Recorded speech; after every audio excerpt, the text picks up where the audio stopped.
I know we are having an exciting but long day, so with this we'll go quick, go quick, go.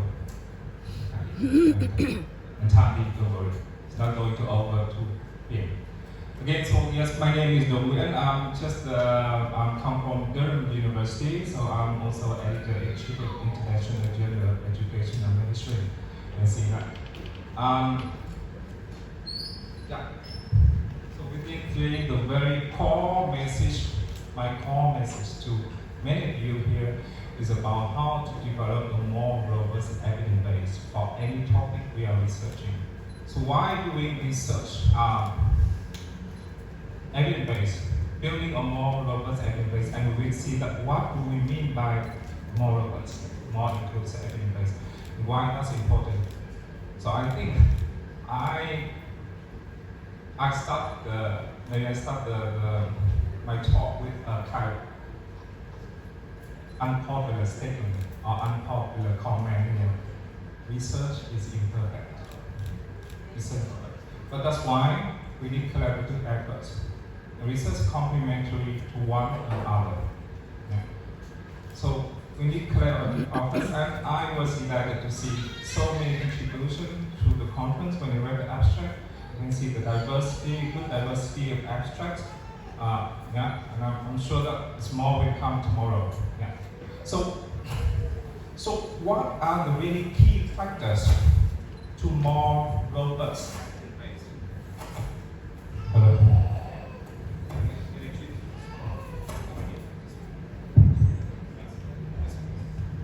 To more robust evidence. Yeah, very first factor, of course, the people. Yeah. The quality of research, any single research, the quality of any single evidence base on any single topic depends so much on our integrity as scholars, as researchers. Also depends on how innovative we are. But it's not the focus of my talk today because that's obvious. People are important at everything, at the center of everything. But my very twofold side for today is, number one, what are the underlying approaches of collecting, analyzing, evaluating, synthesizing evidence? Yeah, the empirical and more on the empirical evidence, research evidence. And the second thing is theory. This is a big thing, the theory. And I say a little bit more about this big thing. Is quite popular thing, but I think it needs more discussion on why theory is so critical in supporting building a more robust and inclusive evidence base. And you know that the theory, the very and I wish to argue that theory is an intellectual product of data, of evidence, of interpretation, of perspectives, and of language. We communicate theory through language. Yeah. And as you are aware, there are two core elements of theory. So the first one is with concept, the abstract concept. But the second one is proposition, how to link this concept together meaningfully. Yeah. So proposition. And this is exactly the focus of today, how to develop more robust, more inclusive, more innovative propositions.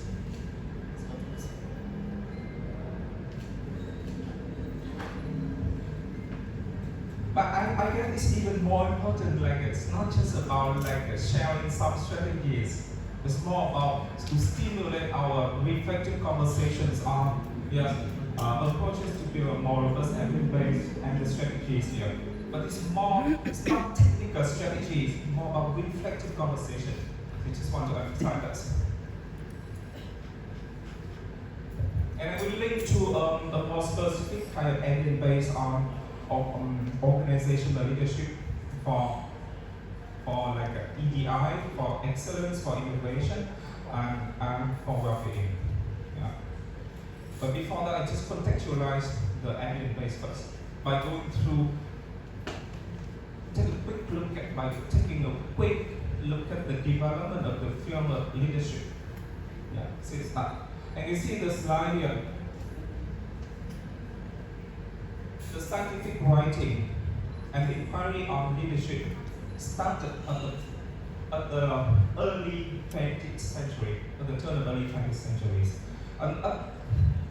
So at that time, so most of the writing were heavily influenced by what we call the assumption that leaders are born, not made. And most of the leaders at that time were men. And now you can see the story has changed. The narrative has changed.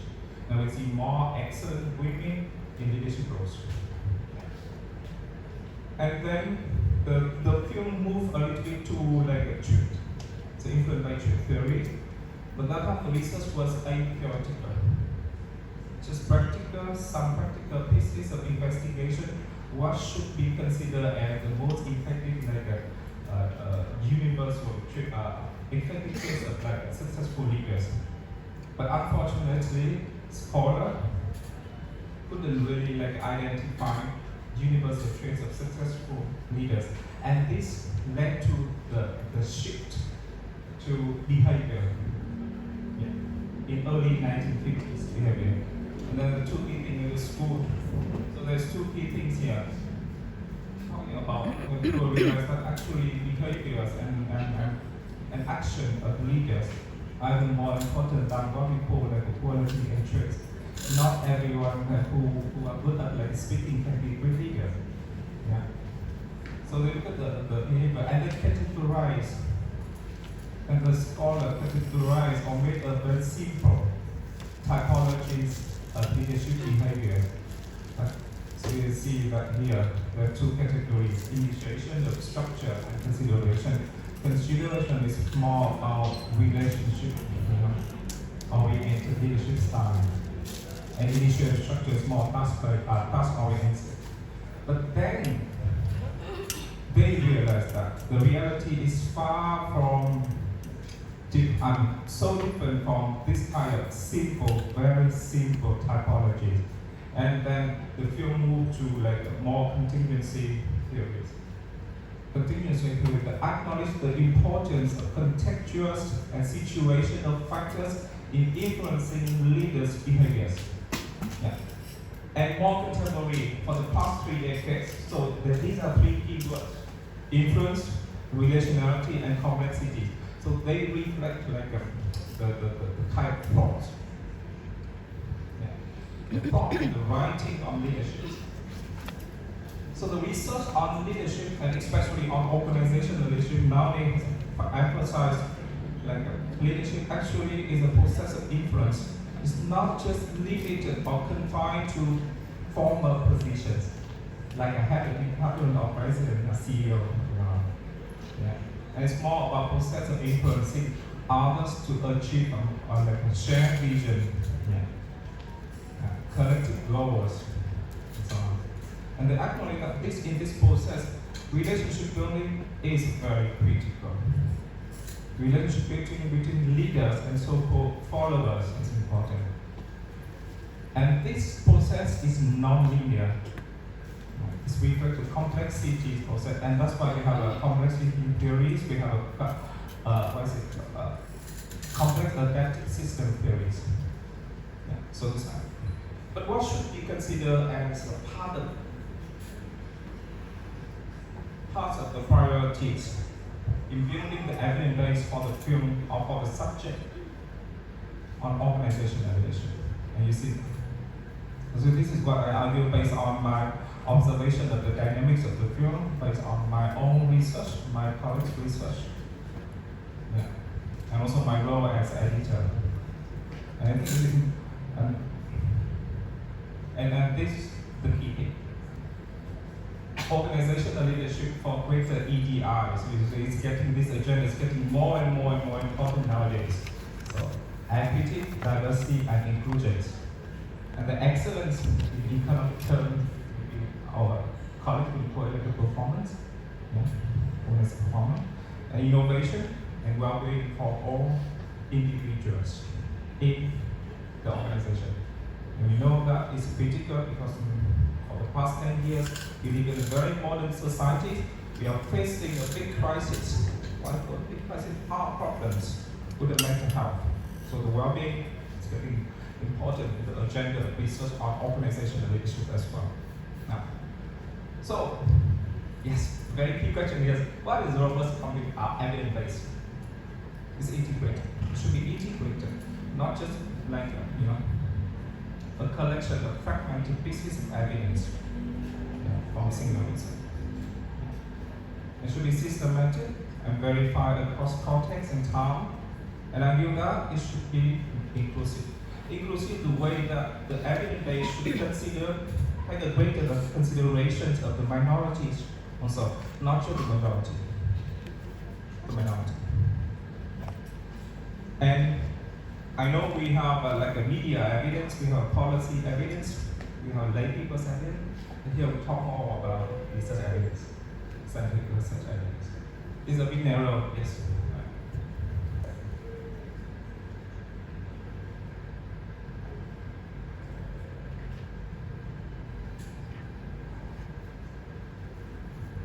So what could be considered as an underlying approaches for collecting, analyzing, synthesizing, and evaluating evidence? There are 5 approaches I wish to list here, to share with you here. The first one is a comparative. Emancipatory, as colleagues know, that is linked with critical theory. We have an interdisciplinary and pragmatic. And I read the abstract of the submission to this conference. I can see that a huge number of like abstract and studies here linked with the pragmatic research. And I think it's fair and it's very important. But the other approaches should be appreciated as well, because they are complementary in building a more robust evidence base. And when you see more in the following slides. So what do I mean by comparative research approach here? It's kind of research that makes a comparison between a minimum of 2 cases. So the cases can be a system. So let's say a system like can be at the very micro system or macro system. Right? The micro system is any department. So a department can be a system. An organization like a university can be a system. A national system. And it can be culture, can be sector. We have a research. I'm very interested in research on leadership and management across sector, across education, across corporate business, across military, across sport. So you can see it's an interesting feature that we learn from across sectors. And it helps to explain the similarity and differences between cases with appropriate consideration of contextual and cultural factors. And the aim for inclusion beyond single cases. So that is the unique needs of comparative research studies in building evidence base. And what we perceive as the benefits of comparative research approach. And these are key. It supports greater understanding of our own system. To understand our own system more effectively, we need not just looking into our own system, but looking beyond our system, far to other systems, with a similar structure, similar condition. And it raises, So, and also support with appropriate generalization through testing theories across diverse settings. And we try to brainstorm the solution to our unique problems in our own system, let's say our own institution.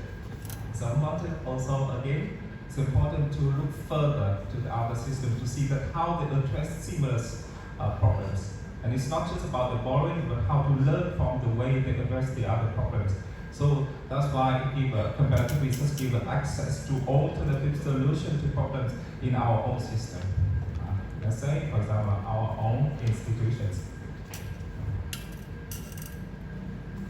And emancipatory research, this approach is getting more and more popular nowadays. But for example, they call for greater EDI in organization, greater equity, greater diversity, greater inclusion. And I know that many of us are doing what we call like a pragmatic research. It's important that pragmatic research that we start with some kind of framework to inform our thinking and to inform our research. It's important that framework takes consideration of like the insights from emancipatory approach. That way, I argue that we make our research more inclusive. Yeah. And this approach assumes that we live in a world of like inequalities and repression by social and ideological conditions. And they argue that research is vital in addressing these issues. And they recognize the co-ownership of research participants. So that's why if you hear the terms and you do people do research, what they call it the participant research.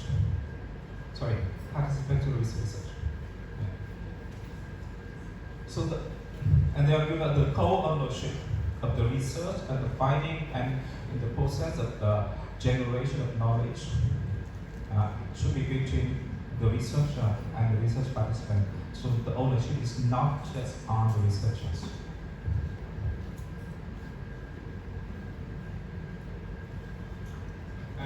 And this is a very questionable term, right? And many universities like this interdisciplinary research. What does it mean? And what is its role in building a more robust evidence base? Interdisciplinary research here is based on like an integrated conceptual framework across distinguishable disciplines. And it uses research design that are not limited to any disciplines and involve across people, experts across disciplines. So that's why I think the conference like this really plays a role in supporting interdisciplinary research. We see that submission from economics, we see submission from leadership management, and me from education sector also. And I guess that there are some others, scholar and presenter here in the education sector.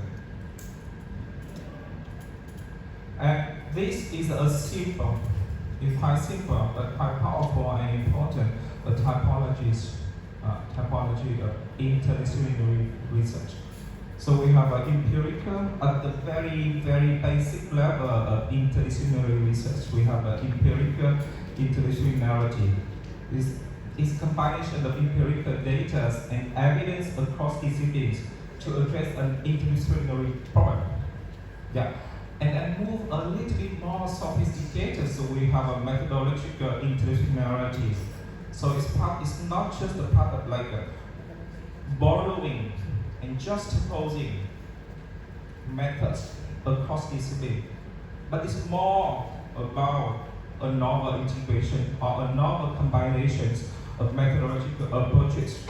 Yeah, and it's a possible triangulation of approaches and methodologies and methods across discipline.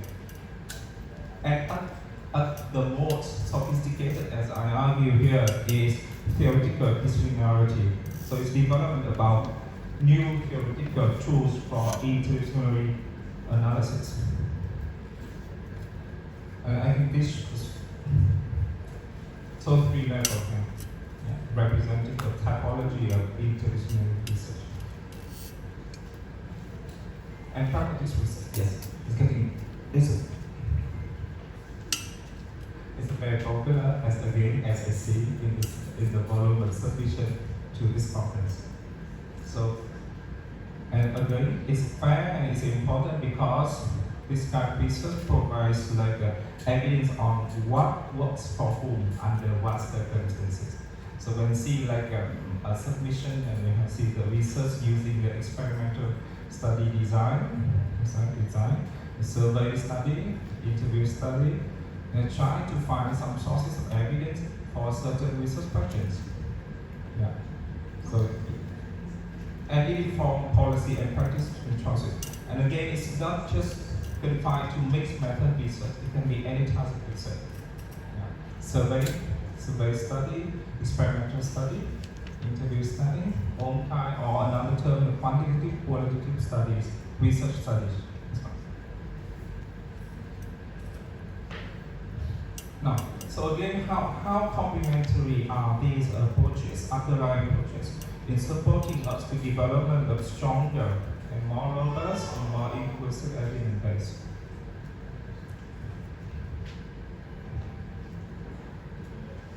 So, and I think that the very popular one is a pragmatist research because it gives us practical answer to practical problems. And policy maker love it. But again, in emancipatory or critical theory here, it's important to support building a more inclusive framework for pragmatist research. Because we need to take a greater consideration of the minority perspectives and experiences. And of course, comparative and interdisciplinary, that they play an important role in strengthening the evidence on the topic we are following, we are pursuing, by looking at the evidence across, for example, sectors, using comparative framework, or looking or we see that kind of evidence from very complex interdisciplinary research project. For example, we want to see the impact of AI on the well-being of the society.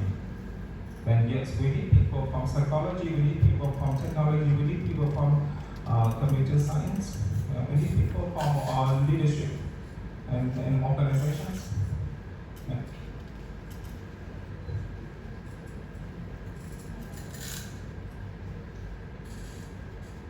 So yes, the first part we just cover a few five underlying approaches.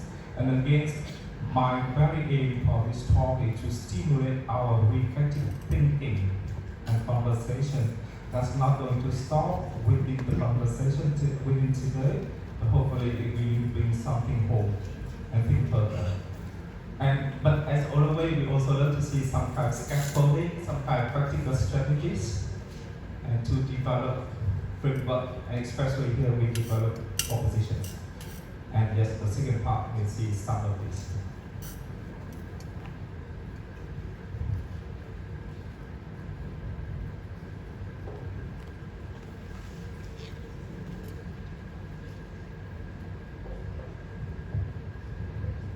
And again, if you look at the methodological literature,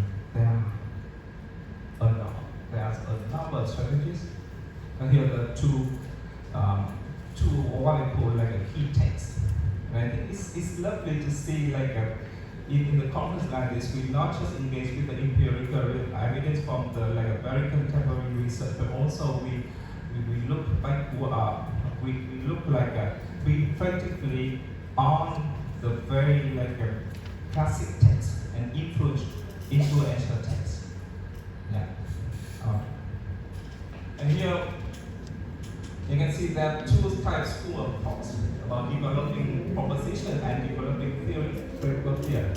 So one is Mike Glaser and Shaw's, in their book published in 1967. You can see the book later. Please take a picture and then read further. You want to get more familiarity with that. Yeah, in case you are not. So we have a greater. They argue for greater need for generation of fresh theories. But Davis, our colleague will do research on organizational behavior. Yeah, very familiar with David. So that he argued for greater need for more interesting and innovative theories. So it's not just more theories, but more interesting and innovative theories. And then both emphasize the importance of as a researcher, we need to develop a very strong familiarity, very intense familiarity with our own data. And especially Davis emphasized that not just with the data, but also with our audience assumption, and he has reason for that. Yeah. And we explore his reason in the next time. And let's look at Davis' strategies. So, my interpretation of David's text, very classic text, is when we research, so all of it, two characters here. We see what's happening within one single phenomenon. The characteristic, the format, the feature, or whatever, within one single phenomenon. And then we also see the relationship among multiple phenomena.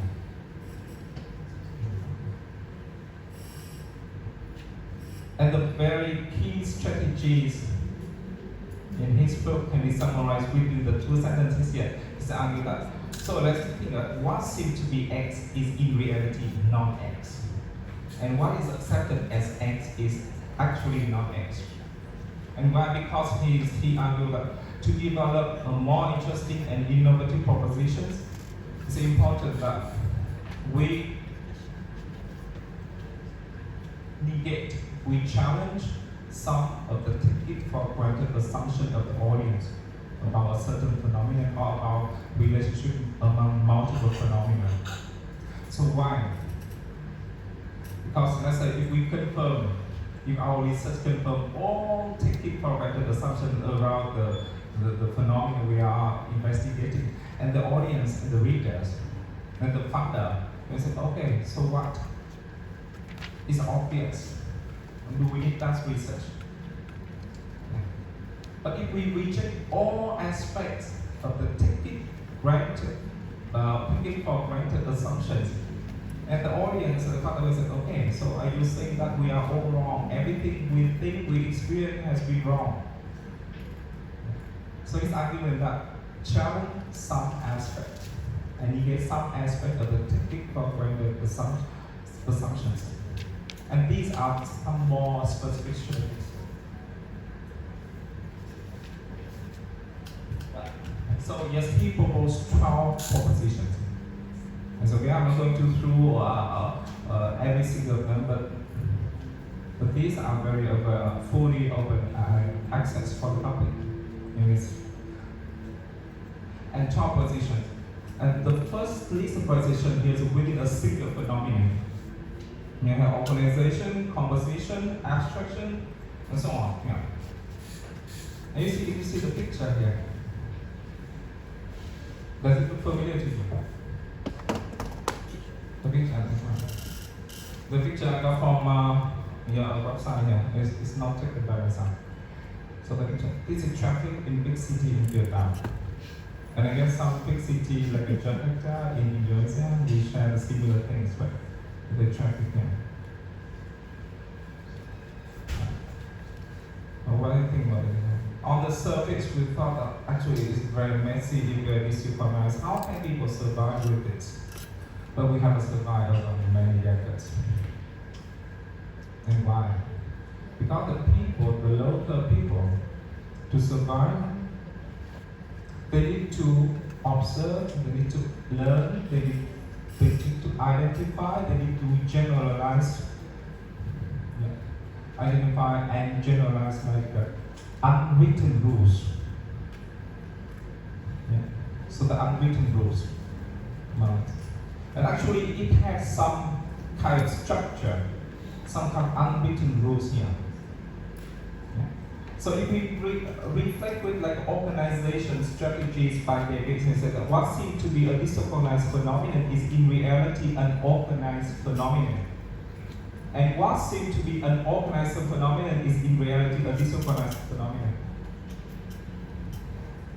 So that is one of the ways to make it like a more practical strategies of how to negate some of the taken for granted assumptions.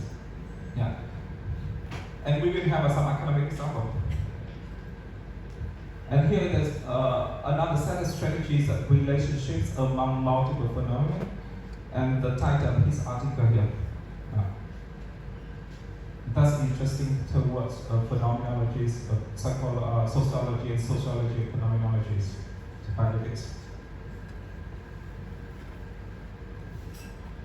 Now, this is applications of every strategy. And if you observe this, and our like a doctoral research, if you observe this in the journals, you can see that they apply this very frequently. And it's helped you to position, to develop proposition and position your study, because always they ask why this article, how can it contribute to like a more meaningfully to the current knowledge base. Yeah. So this article has been published in one of the very, very, very best journals in the field of management, so Journal of Management Studies. So Van Dijk's colleagues negate the assumption that expressing voice and withholding behaviors So expressing behavior and withholding behaviors. So expressing here refer to voice, and withholding behaviors here refer to what we call silence. So they challenge the assumption that voice and silence are actually two polar opposites. Now, so they challenge the assumption, and then how they challenge us? Because they synthesize the literature, the evidence across disciplines in communication, in ethics, psychology, and management. And they highlight that actually silence and voice are not simply polar opposites of each other. Both silence and voice are complex and multidimensional constructs. Now, and also culturally, we make this kind of reflection in many Western contexts. In a meeting, when people disagree with something, they will raise their voice. They tend to raise their voice. So that's voice. Okay? But in many Asian contexts, for example, in Vietnamese context, in Chinese context, in the meeting, when people keep silent when you raise an idea, decide whether they're rolling their eyes. So that time, silence could be very strong voice of disagreement. So actually, voice and disagreement might be interrelated. They are not necessarily like a positively interrelated. They're not necessarily like a polar opposite. And another example from my article here. So this article I did in the context of, in school context, but actually it has implication for like employees in corporate organization also. I would like to think so.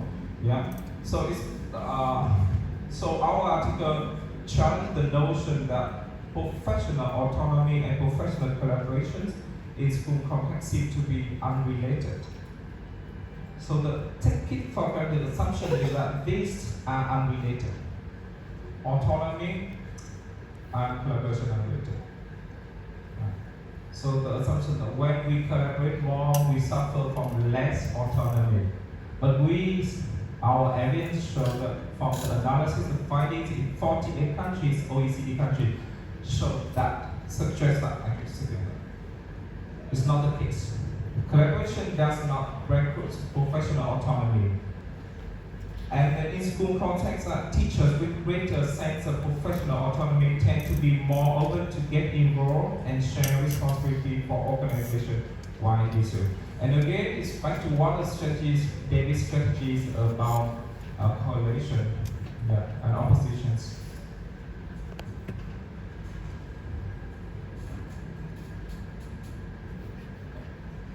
Now, for the let's consider the second school kind of talks on building theory and propositions here.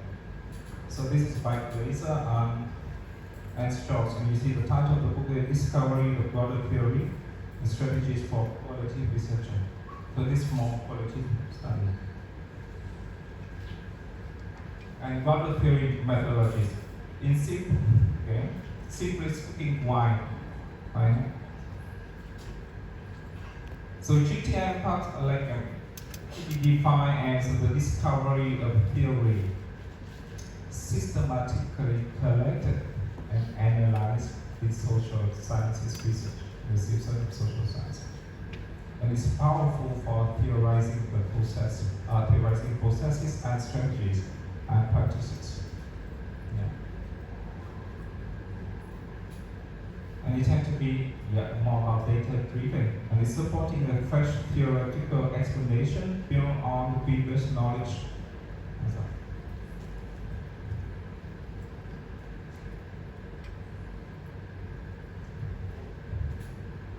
Now, the very first book on GTM, Broader Theory Methodology, was published in 1967, and with the great collaboration of two Greek scholars. But then, they maintained friendship, but they separated professionally. And then that's why nowadays we have three popular approaches or strengths of GTM. So the first one is by Glaser, and you see the book, The Theoretical Sensitivity. So the second one by Strauss, and then we have Kathy Sharma, so she used to be I think, had to be mentored enter or PhD student by the laser express. So now we have three approaches of GTM, and they differ in the way in paradigms. Posture is more positivist.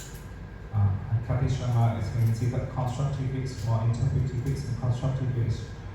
And Straussian approach is more pragmatic. So because they differ in paradigms, so that's why they follow also a little bit like a nuanced processes of collecting data and analyzing data and engaging with the current literature, the extant literature.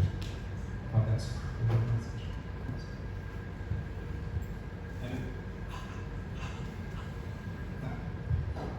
But again, it is not just construction, it's very important. Like when we read this text, often it stimulates our what I call theoretical sensitivities. It's have the same set of data, different people look at from different angles. Some have a greater a theoretical sensitivity. So that's why they may develop a more interesting proposition. Sharper propositions. So yes, again, I would encourage you to take further look at these theoretical coding families because, and it's not just for qualitative research, it can be any type of research because it will have to stimulate, I like to think that it has have to stimulate our theoretical sensitivities. Yes. So that firstly, Glaser developed 18 and then in the early 2000, he developed 23. So all it's covered many aspects of how to link concepts together. And this is one example. This is one example I use about the theory. I use constructive growth theory to theorize the process of a change engagement. So now, simply speaking, if an employee in an organization or the department has an initiative, it's a new idea, how that employee, and again you see that we always have ideas, but not every idea can be realized. Yeah. And so that's the process. So this model using GTM to theorize the process, how an employee has a new idea, how to spread with, share with others, persuade others to get on board and spread the idea and so on. And it has 4 concepts here in the theoretical framework. And then I developed 12 propositions. I also use the strategy I learned from Davis and use strategies I learned from Glaser, from Kadishama, and 12 propositions, and to link this concept together. And among these propositions, some propositions challenge the kind of technique of value assumption, some support the assumptions. Yeah. So exactly what I learned a few years ago in 2000, I did this research from 2015 to 2018. This is what exactly I learned from David's strategies. We don't have much time, but I just want to very much emphasize my very key message today is that theory plays a very important role, a critical role in building a more robust evidence. And part of the theory is a proposition. And to develop more inclusive, more innovative, more interesting propositions, it's important to develop our own theoretical sensitivities. And these sources hopefully will be helpful in supporting some of you to think further about it. Thank you. Thank you very much, Professor Nguyen. I guess we let's get to the work.